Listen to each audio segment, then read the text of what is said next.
Hello guys, welcome to our channel. This is Teja. ప్రస్తుతం మనతో పాటు సీనియర్ జర్నలిస్ట్ నాము బాలాజీ గారు. నమస్తే సార్. నమస్తే. సో తెలుగుదేశం పార్టీ సీనియర్ లీడర్లలో అసంతృప్తి ఉందా? ఎందుకంటే ఇప్పుడు వచ్చే ఎన్నికలకి వాళ్ళందరికీ కూడా దాదాపు చాలామంది వరకు కూడా టికెట్లు ఇంకా కన్ఫర్మ్ అవ్వలేదు, ఇవ్వట్లేదని కూడా ఒక వార్త అయితే వెలుగులోకి వచ్చింది. దీనికి బీజేపీతో పొత్తు కారణం అంటారా? సో దాని గురించి ఏం చెప్తారు?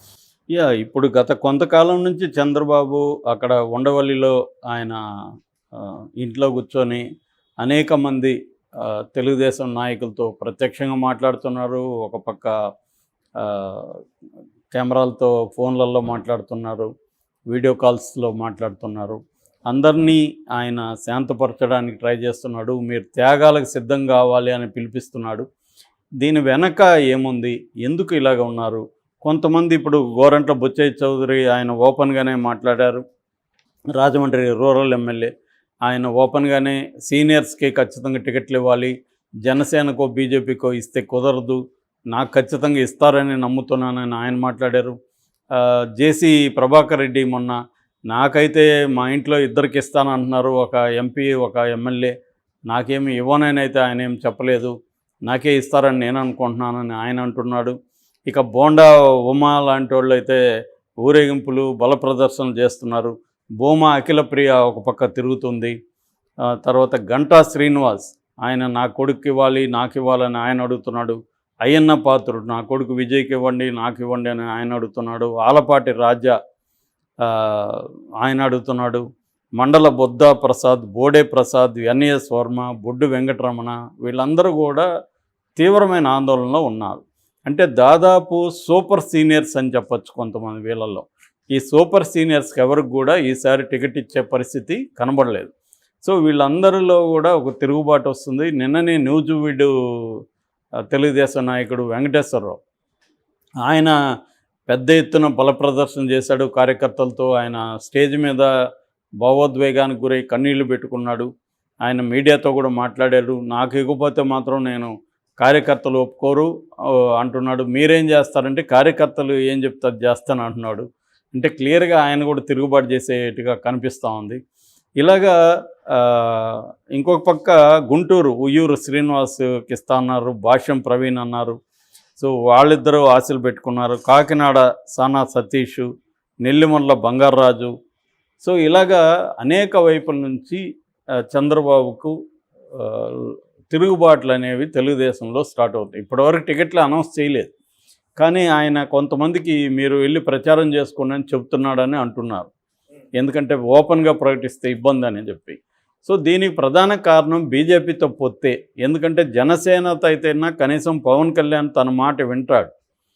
నువ్వు ఇక్కడ వద్దు ఇక్కడ వెళ్ళు అని పవన్ కళ్యాణ్కి చెప్పగలుగుతాడు చంద్రబాబు. కానీ బీజేపీకి చెప్పే పరిస్థితి లేదు. ఎందుకంటే బీజేపీ చాలా స్ట్రాంగ్గా ఉంది. ఖచ్చితంగా నెక్స్ట్ 2024 ఎలక్షన్లలో మళ్ళీ అధికారంలోకి బీజేపీ వస్తుందని దాదాపు దేశంలో అందరూ కూడా నమ్ముతున్నారు. వాళ్ళకి వేవ్ అలాగే ఉంది. ముఖ్యంగా రామాలయం దీంట్లో రామ ప్రాణప్రతిష్ఠ తర్వాత నార్త్ ఇండియాలో గ్రాఫ్ బాగా పెరిగింది. సౌత్ ఇండియాలో కూడా ఎంతో కొంత పెరుగుతుందో తప్ప తగ్గే ప్రసక్తి అయితే లేదు. అంటే డిమినిషింగ్ అంటాం, అంటే తగ్గుముఖం అయితే లేదు, పెరగడమే ఉంది. మరోపక్క ఎన్డీఏ కూటమి విచ్ఛిన్నం అయిపోతుంది. ఎన్డీఏ కూటమిలో ఒక్కొక్కరుగా జారుకుంటున్నారు. కాంగ్రెస్ ఒంటరిది అయిపోతుంది. ఒంటరిగా వెళ్తే కాంగ్రెస్కి 40 సీట్లు కూడా వచ్చే పరిస్థితి ఈసారి లేదు. సో ఈ కాంటెక్స్లో బీజేపీ స్ట్రాంగ్గా ఉన్నప్పుడు చంద్రబాబు పరిస్థితి ఏంటంటే బీజేపీతో పొత్తు లేకుండా జనసేన చంద్రబాబు కలిసి వెళ్దామంటేమో జగన్ భూతం ఒకటి కనిపిస్తుంది. ఆల్రెడీ కేసులతో జగన్ ముందుకు వస్తున్నాడు. 2 కేసుల్లో ఛార్జ్షీట్లు కూడా కోర్టులో ఫైల్ చేసింది సిఐడి. సో ఆ రకంగా జగన్ చంద్రబాబు మీద కేసులు పెట్టుకొని రెడీకి కూర్చున్నాడు. దీని వెనుక మోడీ ప్రభుత్వం లేకుండా ఏమి లేదు. ఖచ్చితంగా మోడీ ప్రభుత్వ ఆశీర్వాదంతోనే జగన్ చంద్రబాబుని జైల్లో పంపి పెట్టాడు. ఇప్పుడు కూడా కేసుల్లో రెడీగా ఉన్నారు. ఒకవేళ పొత్తుల్లోకి వెళ్ళకపోతే చంద్రబాబును లోకేష్ను జైలుకి పంపించే అవకాశాలు కూడా ఉన్నాయి. ఎందుకంటే సింపతి కంటే కూడా బయట లేకపోతే చంద్రబాబు ఆర్గనైజ్ చేయలేరు దీన్నంతా. లోకేష్కి వ్యతిరేకత పెద్ద ఎత్తున వచ్చేస్తుంది. ఎందుకంటే ఆల్రెడీ జనసేన చంద్రబాబు పొత్తుల్లోనే అనేక గందరగోళాలు ఉన్నాయి కాబట్టి దీనంతా ఆర్గనైజ్ చేయాలంటే చంద్రబాబు మాట అయితే వింటారు సీనియర్స్. కానీ లోకేష్ చెప్తే వినకపోవచ్చు. కాబట్టి చంద్రబాబు గారిని కానీ జైల్లో పెట్టేస్తే తెలుగుదేశాన్ని నిర్వీర్యం చేయొచ్చు అన్న ఒక ఆలోచన బీజేపీలో కూడా ఉంది. కాబట్టి చంద్రబాబు ఏం ఆలోచిస్తున్నాడంటే మనం కొంత తగ్గి వాళ్ళకి పార్లమెంట్ సీట్లు ఎక్కువ ఇచ్చేద్దాం, పార్లమెంటు పోతే పోయింది, మనకు పార్లమెంట్ ఇంపార్టెంట్ కాదు, ఆంధ్రప్రదేశ్లో అధికారం ఇంపార్టెంట్, కాబట్టి వాళ్ళు పార్లమెంట్ ఎక్కువ అడుగుతున్నారు, ఇచ్చేద్దాము అని కాంప్రమైజ్ అవుతున్నారు. సో ఈ కాంటెక్స్లో పార్లమెంటే కాదు, బీజేపీ ఈసారి ఆంధ్రప్రదేశ్ అసెంబ్లీలో కూడా ఎక్కువ సీట్లు తెచ్చుకోవాలని ట్రై చేస్తుంది. అవసరమైతే రేపు పొద్దున తమ మద్దతుతోనే చంద్రబాబు అధికారాన్ని కైవసం చేసుకునే విధంగా బీజేపీ ప్లాన్ చేస్తుంది. ఆల్రెడీ విష్ణువర్ధన్ రెడ్డి బీజేపీ రాష్ట్ర ఉపాధ్యక్షుడు, జాతీయ నాయకుడు, ఆయన క్లియర్గా పదే కుండలు బద్దలు కొట్టినట్టుగా ఆయన ఏం చెప్తున్నాడు, బీజేపీ నుంచే ముఖ్యమంత్రి అవ్వాలి పొత్తులు పెట్టుకుంటే అని ఆయన చెప్తున్నాడు. ఇది ఎందుకు చెప్తున్నాడు, ఒక రకంగా బ్లాక్మెయిల్ చేస్తున్నారు. ఇప్పుడు ఈవెన్ మన ఆంధ్రజ్యోతిలో రాధాకృష్ణ కూడా బీజేపీ బ్లాక్మెయిల్ చేస్తుందని ఎడిటోరియల్ రాశాడు. ఈరోజు కూడా కొత్త పలుకు రాశాడు. కొత్త పలుకులో బీజేపీతో ఎలా జగన్ కానీ ఇటు కేసీఆర్ కానీ ట్రై చేస్తున్నారు అనేది ఆయన రాసుకుంటూ వచ్చాడు. చంద్రబాబు మాట మాత్రం ఎక్కడ తీయలేదు ఆయన. అంటే క్లియర్గా బీజేపీతో చంద్రబాబు పొత్తు ఖరారైనట్టుగానే ఈరోజు కొత్త పలుకులో కూడా మనకు అర్థమవుతుంది. అయితే ఈ పొత్తు అనేది అట్ వాట్ కాస్ట్, అంటే చంద్రబాబు ఏ మూల్యం చెల్లించాలి దీనికి. అంటే ఇప్పుడు ఒక రూమర్ అయితే ఏమొస్తుందంటే 75 సీట్లు బీజేపీ జనసేన కలిసి అడుగుతున్నాయి, 10 ఎంపీ సీట్లు అడుగుతున్నాయి అనేది ఒక రూమర్ వస్తుంది. 75 కాకపోయినా కనీసం ఒక 50 సీట్లన్నా ఇద్దరు కలిసి ఇవ్వాల్సిన పరిస్థితి అయితే ఏర్పడే అవకాశం ఉంది. 50 పోతే ఇంకా 125 మాత్రమే చంద్రబాబుకు ఉంటాయి. సో దీంట్లో తెలుగుదేశంలో నాయకులు అందరినీ అకామిడేట్ చేసే పరిస్థితి చంద్రబాబుకి లేదు. అందువల్ల ఖచ్చితంగా తిరుగుబాట్లు అనేవి జరుగుతాయి, రెబల్స్ అనేవాళ్ళు వస్తారు. రెండోది కొన్ని చోట్ల వైసీపీ నుంచి వచ్చిన వాళ్ళకి కూడా అకామిడేట్ చేయాల్సి ఉంటుంది చంద్రబాబు. నేను వైసీపీ నుంచి వచ్చే వాళ్ళని తీసుకోనని ఆయన ప్రకటించాడు, కానీ కొన్ని ఏరియాల్లో వైసీపీ నుంచి రెబల్స్ వచ్చినప్పుడు వాళ్ళే గెలుస్తారు అనుకున్నప్పుడు వాళ్ళకి ఇవ్వాల్సి ఉంటుంది. ఇప్పుడు ఆయన యార్లగడ్డ వెంకటరావు ఉన్నాడు వంశీకి పోటీగా, సో ఆయనకి టికెట్ ఆల్రెడీ ఇచ్చేశారుగా. అట్లాగే ఉండవల్లి శ్రీదేవి ఉంది, మేకపాటి చంద్రశేఖర్ రెడ్డి ఉన్నాడు, కోటమిరెడ్డి శ్రీధర్ రెడ్డి ఉన్నాడు. ఇలాంటి వాళ్ళకి అందరికీ ఆల్రెడీ హామీలు ఇచ్చారు. ఇప్పుడు కొలను పార్థసారథి ఉన్నాడు నూజివీడులో, ఆయనకి ఇవ్వబోతున్నారు. అందుకే నూజివీడులో వ్యతిరేకత వస్తుంది.